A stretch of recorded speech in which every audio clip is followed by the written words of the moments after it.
This is Eddie Hearn, Matchroom Boxing. You're watching Sporting Icons. You don't need to be anywhere else.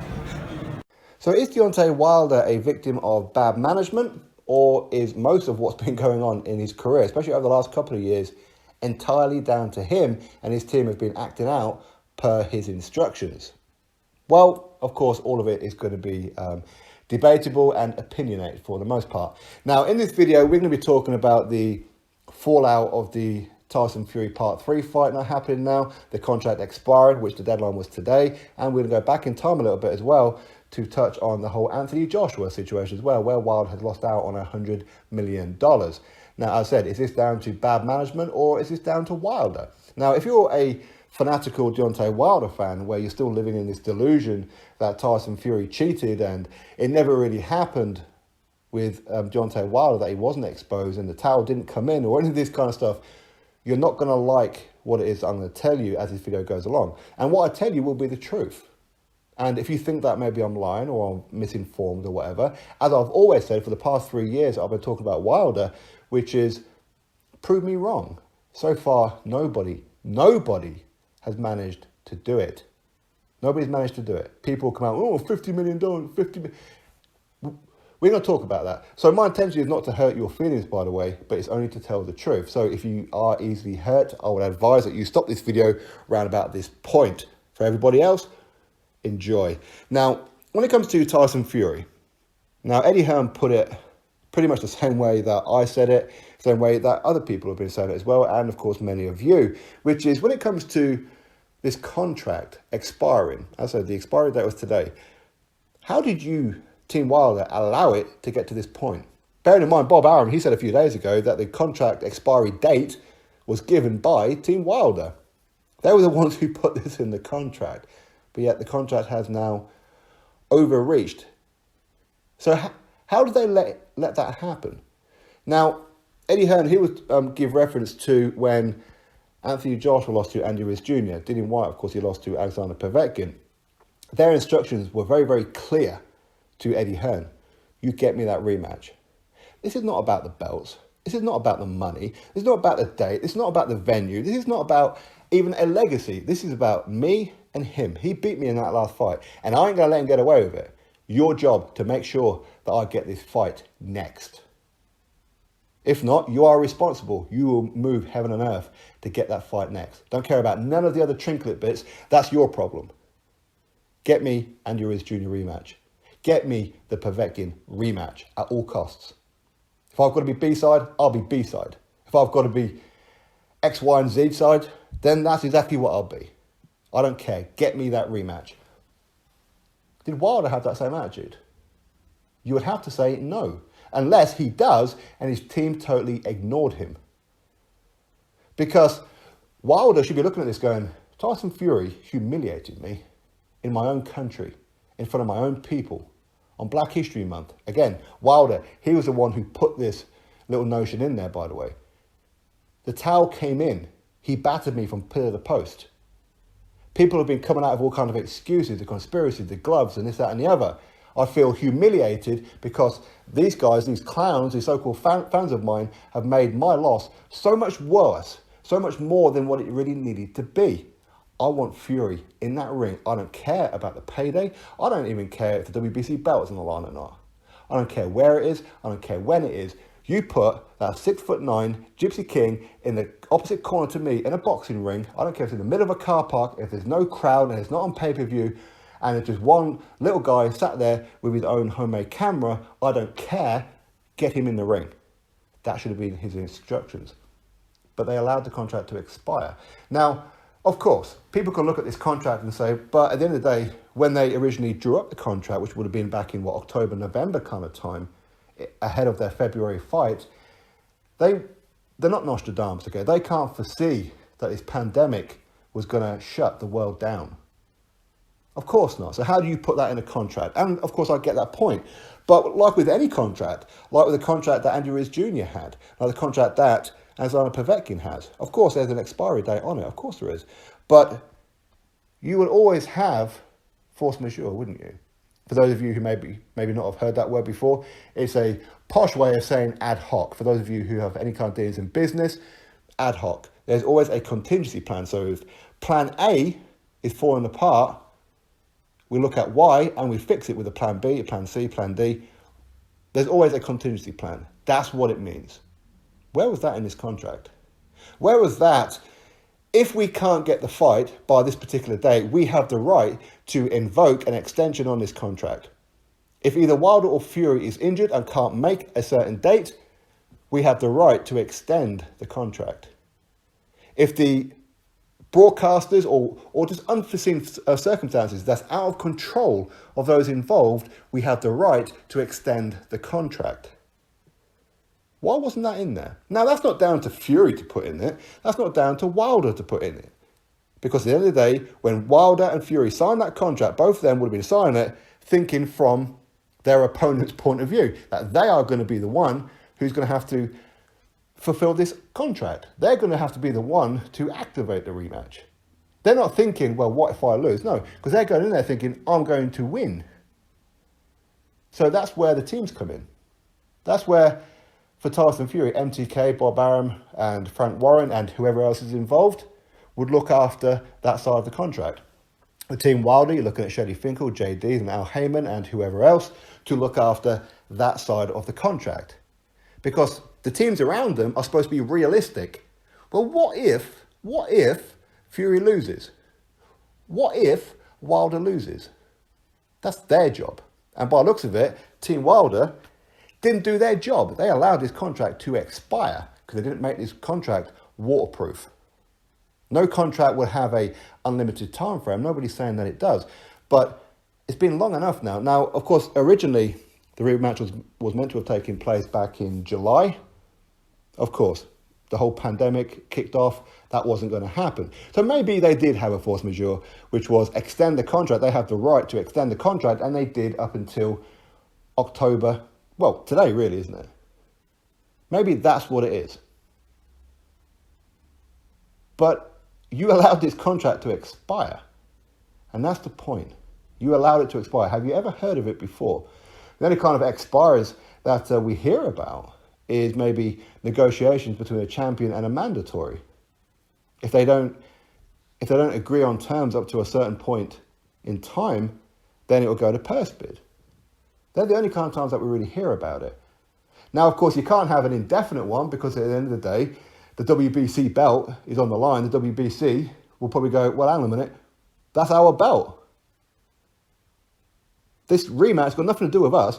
Our champion, he's got obligations. We need him to fulfill these obligations. So maybe that's got something to do with it as well. We don't know. Now, Wilder, he seems to have disappeared. He's gone completely under the radar. In fact, the only real things that we've seen of Wilder ever since he lost, which was about a couple of days after, I think it was, going on memory, where he put out on social media, which Wilder has been using social media prolifically for the last X amount of years, where he says, your king is still here, the war has just begun, and basically he's calling his own fan base peasants, and they're like, yeah, we are peasants. But that is what it is, so there's that one. He did have one interview, I believe it was with Fox Sports. I could be wrong on that particular one, but he did have a brief interview where he didn't really want to talk about the fight because he hadn't processed in his own mind how he lost. There's been talk about the costume, and of course Wilder, he did say, well, all I know is that I felt like a zombie on the night. My legs weren't really there. That's pretty much all it is that he said. But the costumes then come out, and glove gates come out, and the water's been spiked, and Fury's got loaded gloves, and all this kind of stuff has come out since then. But with Wilder, he hasn't said anything. In fact, the only real times that we've seen Wilder is that unfortunate incident with George Floyd, where he come out, as did many other professional athletes and boxing, of course, in support of the Black Lives Matter movement. And rather than Wilder going about that, he's there wearing his own branded clothing, his own hoodie of To This Day, giving everybody a speech on this whole situation, a poem, and kept saying To This Day. In other words, buy my merchandise, buy my merchandise. So from the outside looking in, it looks like he was trying to use that to profit. Does it not? Otherwise, why would you keep on doing it? The only other time that we've seen Wilder is him doing some twerking. So where's he been? Why is he hiding? It doesn't make sense. Again, from the outside looking in, it looks like he don't really want the fight. So anyway, we can go on and on and on about that one. So we're going to go back and talk about the Anthony Joshua situation, where, again, is he a victim of bad management, or did he choose to not fight Anthony Joshua himself because he wasn't confident? Because we do know that Shelley Finkel hasn't always been confident in Wilder, because he said right when Wilder won the WBC World Heavyweight title against Bermane Stiverne in January 2015, Shelley Finkel said, no, we're not looking at a unification with Vladimir Klitschko. By the way, Shelley Finkel managed both Vladimir Klitschko and Deontay Wilder at that point, so it would have been a very, very easy fight for him to make. But Wilder, he's still a baby, he's still a prospect. He has 33 fights and he's world champion. He's still a baby, he's still a prospect. He's not ready for unifications, all that kind of stuff. So we know Shelley Finkel has never been confident in Wilder, which is why his resume is looking the way that he does. He's got a lot of knockouts and a lot of wins, of course he does. But against whom? Who? And that's the point. That's the point. So when it comes to Anthony Joshua, there was an opportunity there for Undisputed. And nobody was talking about Wilder, so his fanatical fan base right now, we're not talking about Wilder prior to Anthony Joshua defeating Vladimir Klitschko. Why? Because Deontay Wilder was there at the event working for Sky Sports as a pundit. And he did an excellent job, by the way. Very, very good job. But when Joshua beat Klitschko, Wilder was one of the very first people to jump up on the apron and fist bump Anthony Joshua, say, big up, man, well done. Because Wilder, he wasn't picking Joshua to beat Klitschko. He was picking Klitschko to beat Joshua. But then, of course, afterwards, it's a case of, oh, well, Klitschko was old, he was inactive, and all this kind of stuff. And then he got brave when he got back to Alabama, come out on social media, calling Anthony Joshua a steroid cheat, and he's overrated, and blah, blah, blah, blah, it is what it is, to try and get himself a bit of a profile on the back of Anthony Joshua. And that's not an opinion, by the way, that's a fact, because people weren't talking about Wilder up to that point. But it's only because he became a rival of Anthony Joshua, because he held another belt that Joshua needed. But of course, Joshua, he owned the IBF world title, then he beat Klitschko and got the WBA, then he beat Joseph Parker to get the WBO. The only piece left was Deontay Wilder. So this was 3 belts versus 1, or technically 4 versus 1 if we include the IBO, but I don't rate the IBO. But it's 3 belts versus 1. Wilder's got the last piece of the jigsaw. Wilder's never unified, even though he had double the amount of fights as Joshua and had been a pro far, far longer than Anthony Joshua. But Joshua offered Deontay Wilder $12.5 million to fight him for Undisputed. Bearing in mind that $12.5 million was over $10 million more than what Wilder has ever made for any fight previously. His highest payday at that point was $2.1 million against Luis Ortiz. Again, fact check me, but I know I'm right. So even then, $12.5 million was actually a very, very good deal. Wilder didn't even respond. So they went back with $15 million. They didn't get a response. Instead, Wilder come out with, well, here's $50 million. It's in the bag. Again, he done it on social media. But of course, Joshua, he did say that, if Wilder wants to pay him $50 million, hey, no problem. Let's fight $50 million.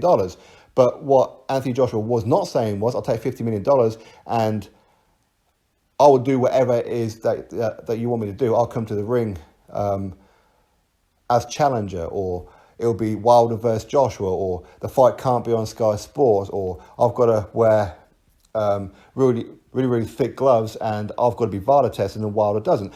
Okay, I'm exaggerating a little bit here, but you get the point. They weren't telling Joshua what was in the contract. In fact, they even refused to discuss it with Joshua. Joshua had to accept $50 million without knowing what was in the contract. That's how it was. And as it turned out, the money was coming from BT Sport. How do we know that? Because Frank Warren said that BT Sport offered Shelley Finkel the money to give to Anthony Joshua to stage that fight on their platform. Even though Team Wilder, Shelley Finkel, everybody involved knew fine well that Joshua could not fight on BT Sport. He's legally bound to fight on Sky Sports, not BT Sport. Okay, had Joshua had accepted that, he'd have been sued by Sky Sports and probably lost that entire $50 million over to Sky Sports anyway. And if we knew that as boxing fans, you can bet your backside that Team Wilder knew. So again, that $50 million was a complete fallacy. It really was. But people still want to draw on that, which is ridiculous. Even though they really do know the truth, it is what it is. So anyway, Josh went back with the $15 million. Team Wilder went, okay, fine, we accept $15 million. And from that moment on, his fan base, see, Wilder, he's willing to go to London, take on Anthony Joshua. He's willing to take 15 million, all this kind of stuff. Of course, his 15 million had an upside as well. If the pay-per-view done X amount of numbers, Wilder would, of course, get more money.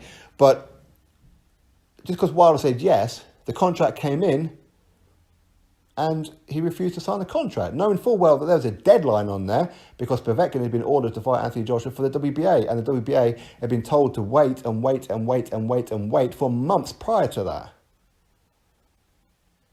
But he refused to sign because there was no date and venue on the contract. But yet there's no date and venue when he agreed to fight Fury. There's no date and venue when he agreed to fight Ortiz for the second time. There's no date and venue for a lot of Wilder fights. So why was that suddenly an issue? Pretty logical, really, isn't it? But then, of course, we can fast forward to Anthony Joshua. Well, technically Anthony Joshua, but DAZN offering Wilder 2 deals.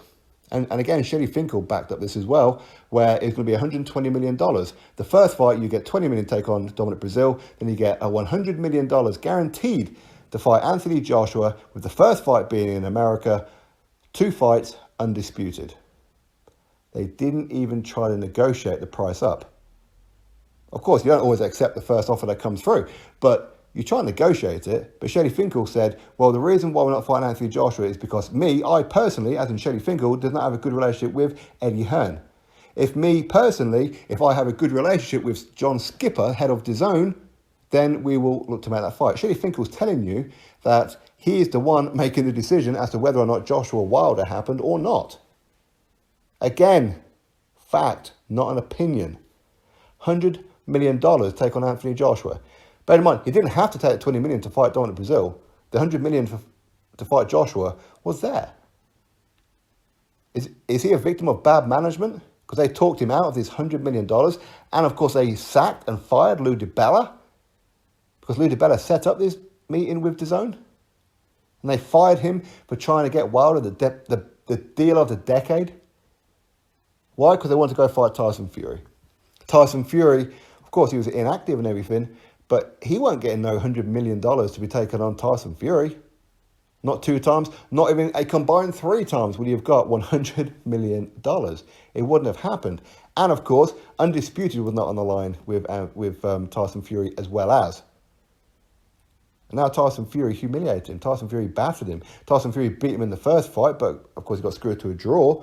But then he absolutely annihilated him in a rematch. So now with this whole fight falling apart, Wilder's not out of the picture. He's frozen out of the picture now of any world title for the next year, maybe even 2 years. And Wilder's going to have to get himself back into contention to become a mandatory to force a fight. If not, he's going to have to hope for the winner of Joshua Fury to give him a voluntary. Even though the winner of that fight, holding all the belts, he's going to have a whole stack of mandatories. So is he a victim of bad management? Maybe. Is he a victim of his own self-ego? Maybe. So maybe everything that has transpired, he did. He was the one who didn't want to fight Dillian Whyte. For at the time, record payday for him as well. He was the one who turned down numerous fights. He was the one who never pursued the Klitschko fights, ever. And now he's in this situation where the contract has expired. His last big payday has now gone. Victim of bad management, or does he do it to himself?